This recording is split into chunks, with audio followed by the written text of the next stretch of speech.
चुड़ैल का बादल। सुबह का वक्त था। खिली खिली धूप थी।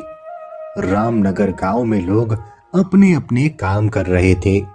तभी अचानक आसमान में काले बादल छाने लगे। मौसम बदल गया। बिजलियां चमकने लगी और एक बादल आसमान से नीचे आ गया। उस बादल ने गोल गोल घूमते हुए सड़क पर खड़े लोगों को अपने साथ लिपट लिया और फिर से आसमान में चला गया। थोड़ी देर बाद मौसम साफ हो गया। गांव में कुछ लोगों के गायब होने की खबर फैल गई। वो बादल उड़ते हुए आसमान में जाकर रुका। वहां एक भयानक चुड़ैल बड़े से बादल पर बैठी थी। लोगों को देखकर चुड़ैल हंसते हुए कहती है, वाह, बहुत सारे लोगों को लेकर आया है मेरा बादल। अब इन लोगों को खाकर अपनी भूख मिटाऊंगी। फिर चुड़ैल उन लोगों को मारकर खाने लगती है। इधर गांव में सब गांव वाले गायब हुए लोगों को ढूंढने लगते हैं। कुछ गांव वाले आपस में बात कर रहे होते हैं। अरे भैया, ये क्या हो गया गांव में? सुबह तो सब ठीक था, अचानक से ये लोग गायब कहाँ हो गए? पूरा गांव छान मारा लेकिन उनका कहीं पता नहीं। हाँ रामू भैया, सुबह के वक्त सब अपने काम पर जा रहे थे। अचानक अंधेरा हो गया, उसके बाद से ही वो लोग गायब हुए हैं। पता नहीं अब उन्हें कहाँ ढूंढे। थोड़ी देर बाद फिर से वो बादल रामनगर के कुछ लोगों को अपने साथ लिपटकर चुड़ैल के पास ले जाता है। रोज रामनगर से लोग गायब होने लगते हैं।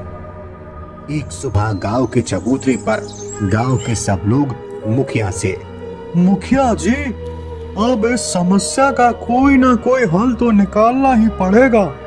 ऐसे ही लोग गायब होने लगे तो जल्दी ही पूरा गांव खाली हो जाएगा। हाँ हाँ मुखिया जी, अब तक तो वो बादल गांव के आधे लोगों को अपने साथ ले जा चुका है। ऐसे कैसे बादल लोगों को गायब कर सकता है? हो ना हो ये किसी भूत पिशाच का ही काम है। कुछ ना कुछ तो करना ही होगा। हम ऐसे हाथ पर हाथ धरे बैठे नहीं रह सकते। मैं कुछ करता हूँ। फिर मुखिया जी एक योगी बाबा से जाकर मिलते हैं और उन्हें सब बात बताते हैं। योगी बाबा ध्यान करते हैं और लोगों को गायब करने वाले उस बादल के बारे में पता करते हैं। फिर योगी बाबा, मैंने अपनी विद्या से पता किया है कि वो बादल एक चुड़ैल का बादल है। आसमान में बादलों के बीच रहने वाली चुड़ैल ने उस बादल को अपना गुलाम बनाया है। जब भी उस चुड़ैल को भूख लगती है तो वो चुड़ैल उस बादल को धरती पर भेज देती है और वो बादल लोगों को अपने साथ लेकर जाता है। फिर वो चुड़ैल लोगों को मारकर खाती है और अपनी भूख मिटाती है। बाबा जी, तो इस समस्या का कुछ उपाय भी बताइए। उपाय तो करना ही पड़ेगा, लेकिन उसके लिए उस चुड़ैल को आसमान से नीचे लाना पड़ेगा। जब तक वो अपने बादलों के घर में रह रही है, हम उसका उपाय नहीं कर सकते। कुछ भी करके उस बादल को पकड़ना होगा।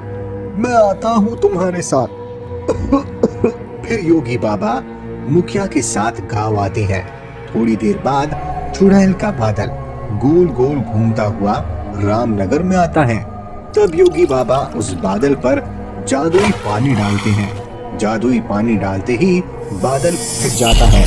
बादल के फटते ही डरावनी चुड़ैल वहां प्रकट हो जाती है और बोलती है,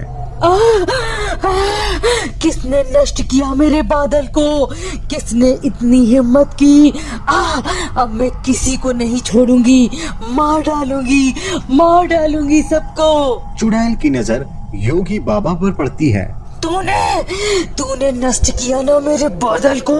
खुद को बड़ा ज्ञानी समझता है ना। तुझे क्या लगता है मेरे बादल को नष्ट करने के बाद तू मुझे भी मार देगा? अब मैं तेरे ज्ञान का कैसे बाजा बजाती हूँ। फिर चुड़ैल अपने हाथों से आग निकालती है। योगी बाबा अपने कलश में से पानी निकालकर आग पर छिड़कते हैं और आग बुझ जाती है। चुड़ैल गुस्सा हो जाती है। चुड़ैल योगी बाबा को मारने के लिए उनके पास जाने लगती है। तभी योगी बाबा अपनी विद्या की सारी शक्ति से एक मंत्र बोलते हैं। ओम गिं गिं चामुंडाय नमः। ओम गिं गिं चामुंडाय नमः। ओम गिं गिं चामुंडाय नमः। योगी बाबा के मंत्र बोलते ही उनका शरीर एक दिव्य रोशनी से प्रकाशित हो जाता है।